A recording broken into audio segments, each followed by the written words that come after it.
presentations today are on digital vigilantism in the city of Rome, which seems an appropriate place to start. And we have a lot of Rome-based students here today, so I'm really thrilled about that. And our first presentation is online. We have Nicola Bozzi, who is lecturer in critical media practice at the University of Greenwich, and Stefano Brilli, who's an associate professor at the Università degli Studi di Urbino here in Italy. And they're going to be talking about from criminal hoods to digital vigilantism, how crime law influences shape the perception of urban crime on YouTube. So can we see that? It's the presentation. I think he's already showing the others. And to our two speakers, who I can't see at the moment, given that we have fewer presentations today than we anticipated, you can have 20 minutes and I will sort of show a thing in your direction.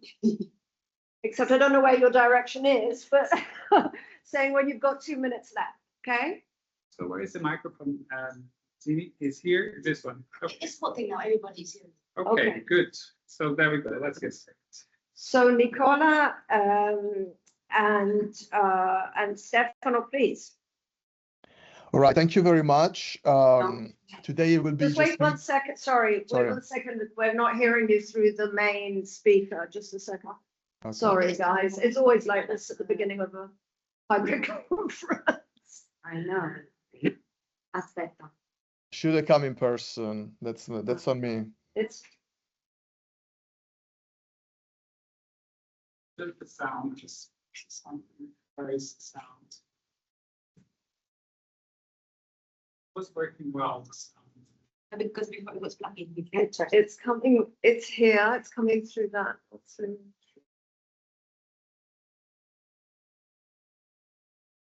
It's here. It's like yes. We cannot do it. Because the sound basically is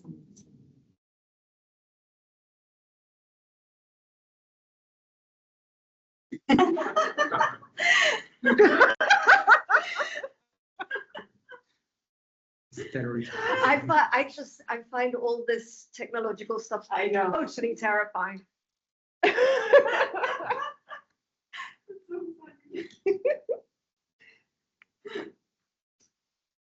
Don't worry. May I? Yes.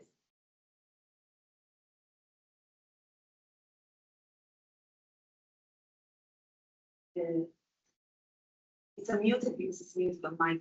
The mic is okay. No, we are using touch on here.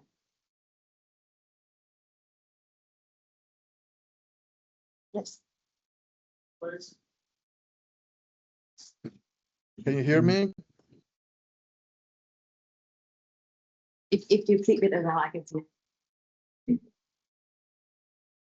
It's the opposite. Just the sound more light. Yeah. No, we don't.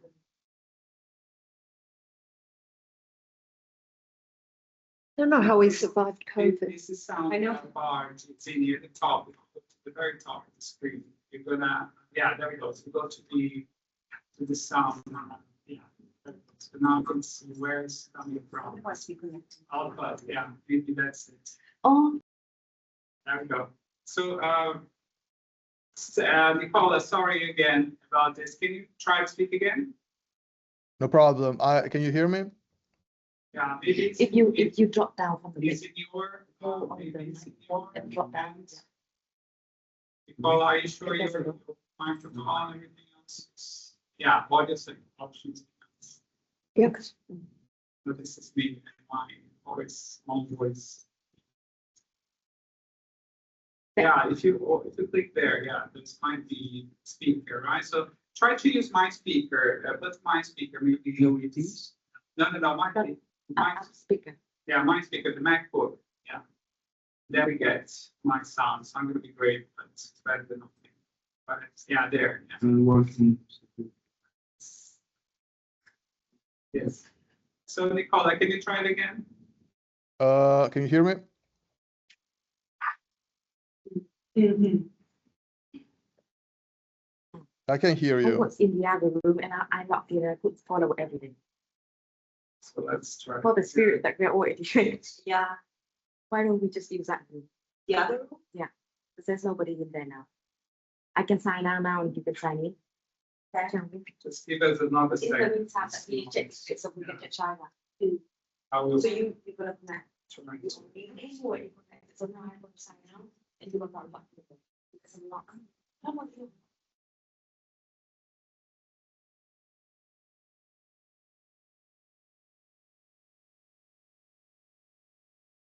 Can you try it again, please, Nicola? Yes, can you hear me? Yes, we can hear you, but very low. It's just, it's coming. Can you try it again? Can you hear me? Yes. Now, it's everybody hear? No.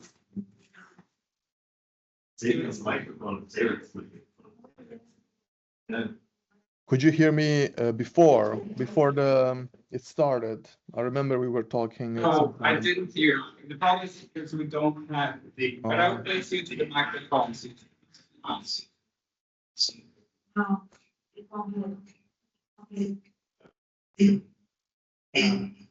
We had some echo issues here. Just give me a second. Just bear with us, everybody. This campus in general is quite new, and this room is even newer, so we are still kind of teething pain, as we say. It's like it's getting there slowly to work. To be fair, I don't remember a hybrid event that didn't start exactly like this. Right? So, thanks for our morale. It's just a good thing to hear in the moments like this. I'm so sorry, Isabella, as well. No, So it's you're fine. ready to start. No, no. And it seems like a lovely research, so we can have a lot from these many first slides, so that's what we have. Might have to change rooms. Just give us a second, everybody.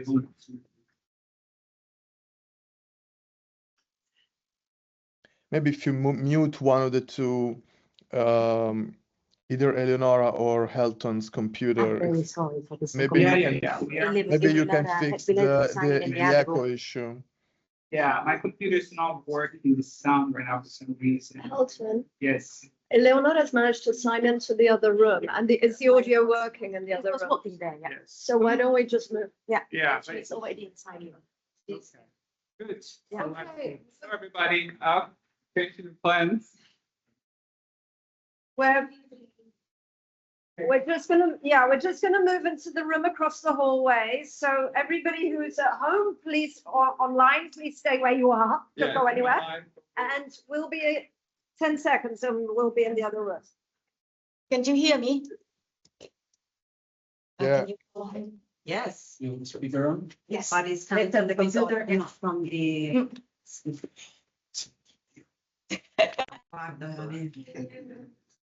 Can you please say something again?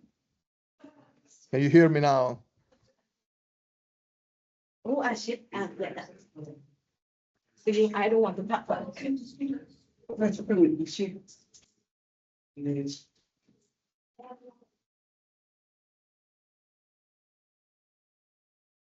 Can try it.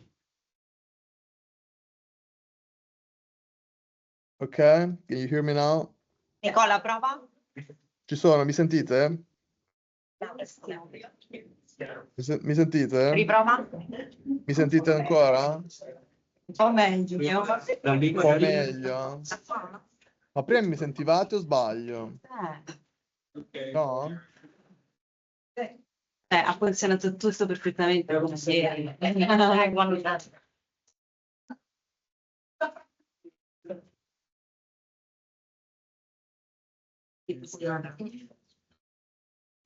So the speaker is this. Isn't it? Because it's from that. Prima si sentiva, no? Yes, yeah, it was Sì, Mi sentite? un po' meglio. Si prova ad alzare. Riprova. Mi sentite adesso? Ok. No? Yes. Okay.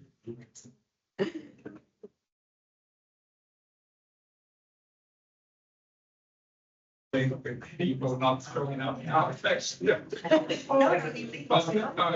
okay. On the time. Però vediamo la sua presentazione. Nicola, l'unica cosa è che tu ci vedrai solo qui, perché non abbiamo la camera in mezzo come prima. Ah, vabbè, dai, va bene, figurati. Sì, Non c'è problema. sì. Dai, sembra meglio, no? Che altrimenti lo porto un po' più qua, lo vedo, non si può fare gli schermi.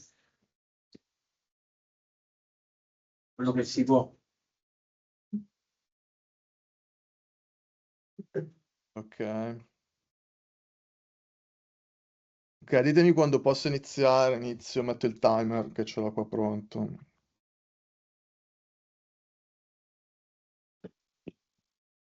È sicuro? Sì. Presentazione? Sì. Sì. Vado? Sì. Okay, so Nicola, first of all, can you hear me? Yes. Excellent, and I can hear you, so this seems like a good start.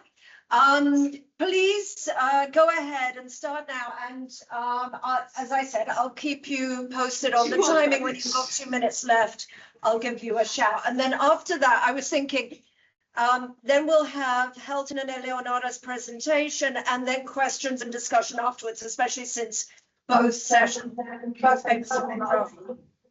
perfect. Perfect. Better. All right, Please. let's go. Okay, thanks everyone. Thank you for having me. It is, as we said, this is a research that me and Stefano Brilli from the University of Urbino, we started discussing quite a long time ago. Today it's just me presenting. And without further ado, I'm just going to get straight to it. So the main idea that we are bringing forward is this idea of the crime lore influencer, right? This is how we respond to this aesthetics of digital vigilantism call. This is a research that is based on 2 book chapters. The first one was published after my PhD. It was an investigation of YouTube compilation of Instagram stories where gangster rappers were kind of dissing each other. And I was just thinking about the dramatization of the criminal, drawing from some old sociology, labeling theory, and updating that to the age of social media influencers. The second paper, the second chapter we published with Stefano was about a specific Italian case studies, actually 2 case studies, and it was more related to the liveness of Instagram Live during the pandemic. So, and the systematic branding of criminal identity as a kind of branding asset, let's say, as a persona beyond the rapper as a pertaining to belonging to a particular subculture. This was more about without particular talent being presenting a criminal persona as the brand itself, right? And then we talked about this idea of the bandito influencer, talking about negotiating platform boundaries and this sort of criminal persona. So we've been looking at this type of relationship between platform affordances and the perception of crime as an identity, as a fleeting identity that's very much constructed, socially constructed for some time.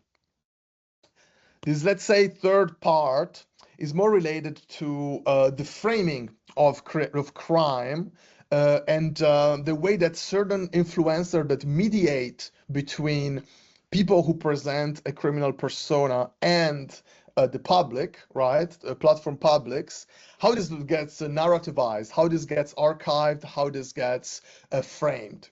And that's how I came to this idea of the crime lore influencer, which is admittedly an imperfect label because it kind of encompasses a wide range of content creators. You can see a few examples from this slide coming from spanning pretty much a decade of social media activity.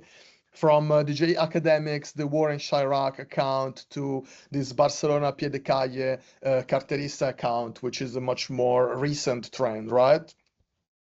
So what holds together this type of content is the fact that they are all concerned with the perpetuation, definition, and even dispelling of a particular myth of criminal identity in association with particular communities and particular places, right? So on the left side are people who are more interested in the subcultural community aspect in relation often to hip hop and the trap and drill music. On the right side, there's creators who have more of a kind of digital nomad background.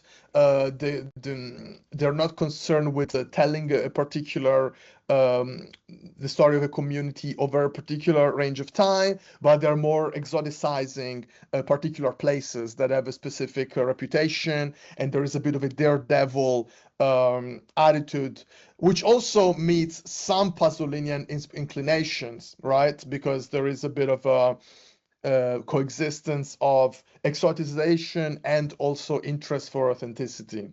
So all of these are pretty contradictory formats, but altogether kind of populate this two-axis narration of crime in the age of social media. So to define the crime lore influencer a little bit more specifically, I would say that the criminal mirroring the infrastructural role of the platform itself, the crime lore influencer provides an archive of selected urban memory, a sandbox for social self-expression, and an alternative space for institutional accountability. In so doing, the crime lore influencer defines itself around a series of multidimensional juxtapositions. So on one hand, you've got the platform versus mainstream media, which also reflects on the format. The people versus the institutions, right? So the platform mediates between these, the people depicted and the people commenting and the institutions, right? The public infrastructure. And also there is a time axis, a remembered past versus a layered presence, right? So there is always an interrogation of the reputation of these places, either as they're changing for the better or most often for the worse. So the main question, after having defined the crime lore influencer, is how does this platformed avatar triangulate between place, platform, and an increasingly globalized cultural imaginary? And the case study in point is Cicalone, who is a very famous case study to the Italian audience, but I will outline it in some detail for those who are not familiar. So why Cicalone? First of all, a mention should be made of Helton Levi's own research, one of the organizers of this conference, on Cicalone and another popular Facebook page called Welcome to Favelas. Cicalone's page is discussed in the context of this idea of phatic nihilism, defined as the emphasis on precariousness through tokenized, disconnected visual or textual resources available on social media. And we will see how there is a disconnect between Cicalone's own kind of framing of things in a quite clickbait way, with also some more nuanced formats that characterize in particular the middle part of his evolution as a YouTube channel. Also, phatic nihilism for Levi can become a discursive opportunity that may inspire research into the ideological leanings encrypted online. And indeed, Cicalone is very relevant in terms of outlining the political connotations and the political ambiguity of the crime lore influencer. So there are some research that come attached to a study of Cicalone. First of all, the sprawling video catalog. Multiple content formats that also run parallel to each other. So there are different strands that he keeps building on, even though he evolves to different formats. There is also an aesthetic inconsistency, a kind of patchwork style that changes and has some consistent elements, but also kind of it doesn't have like a branded consistency. And also there is a nationalist focus with also some awareness of international trends and also even catering to international audiences. So it's a very complex case study. Some notes on the platform. Cicalone is very much a YouTube creator. That's his main account with almost 1 million followers and 1,800 videos. His website, scuoladibotte.com, is also redirecting to his YouTube channel, although he's also on Facebook, which is an important platform for him, as well as Instagram. Also, very importantly, Cicalone has been acting as a platform himself, and he has kind of launched several other influencers, mostly revolving around the world of boxing. Now, when it comes to the world of boxing, if we are making a 4-phase outline, we're drawing this outline of the channel's evolution. Boxing has always been kind of pulling together the main milieu of Cicalone's entourage. And we can see the first videos are always, they're more personal and varied in terms of the content, but they're always revolving around the world of boxing. And this very first distinctive format, Scuola di Botte, is also dedicated to dispelling myths about boxing, telling the story of famous boxers, also telling the stories of famous criminals, but generally starting to create a bit of an identity, right? Consolidating this idea of a grounded persona and creating a community grammar, making fun of Ciccioni and Krav Magi as respectively people who are undisciplined and people who are bullshitters, basically. So that's kind of how Ciccalone's persona kind of gets created.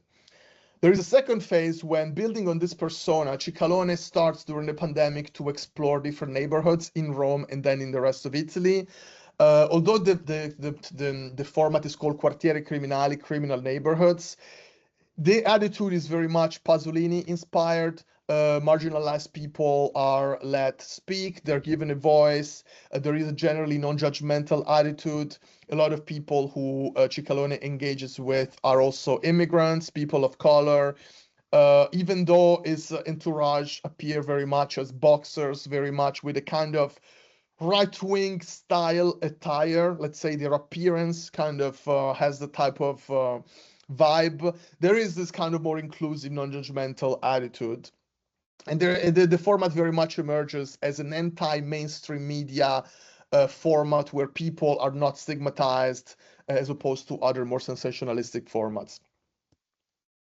There is a third phase, which is the social commitment phase, where Ciccalone starts to zero in on Roma Termini, which is, according to him, the worst area of Rome. And him and Mattia Faraoni, who is a boxer and influencer in his own right, they start to become fixtures in the neighborhood. They start to create relationships with homeless people and other people living around the area.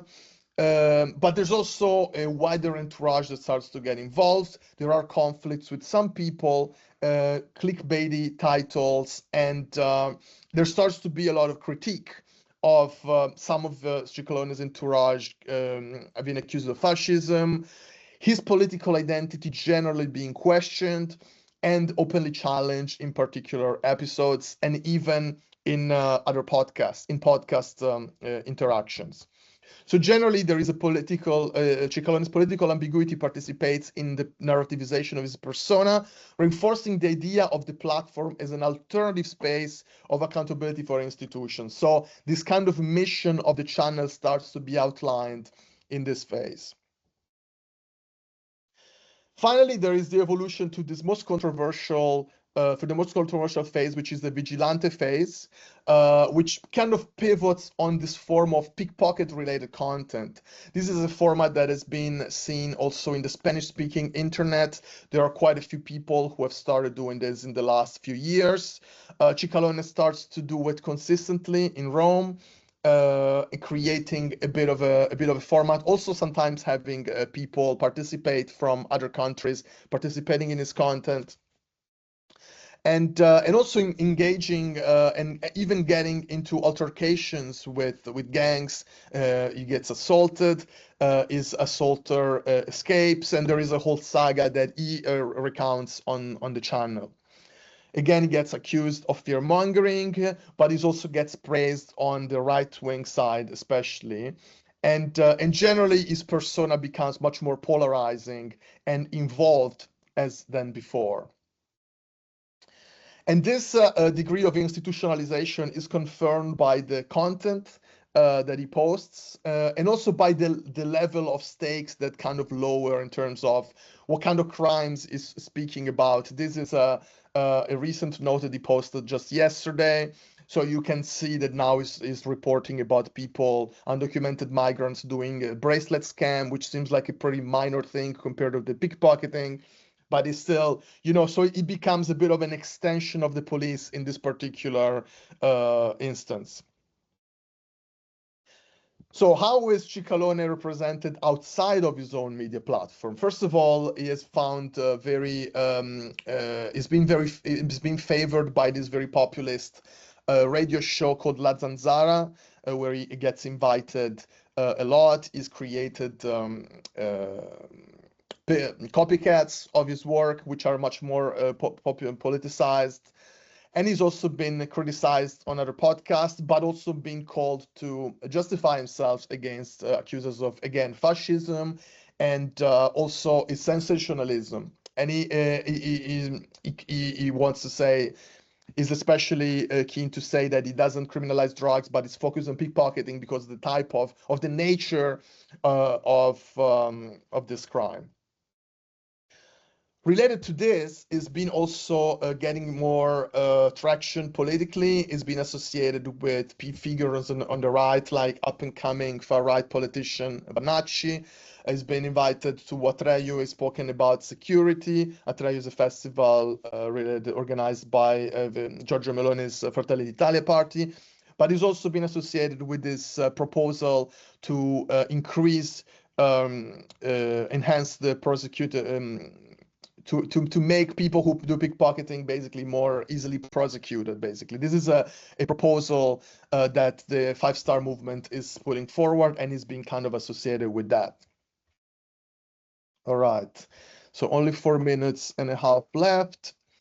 So let's start to kind of zero in on Cicalone and kind of zoom out into this kind of ecology of crime lore influencers. So having outlined his presence on social media, the evolution of his channel, how does he relate with this idea of the crime lore influencer, right?